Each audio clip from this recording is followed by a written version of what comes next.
నామంతో మరొకసారి ఈ మాటలు తెలియజేస్తున్నాం.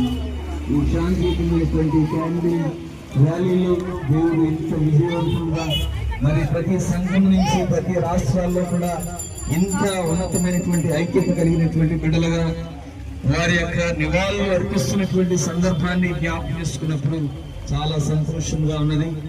కనుక నా బ్రతుకు మూలమైనా సరే, నా చావు మూలమైనా సరే, మరి దేవుని యొక్క నామము మహిమపరచబడాలనే సత్యాన్ని ఈ దినాన్ని పౌలు గారు ఆయన మరణమును బట్టి కూడా దేవుని నామం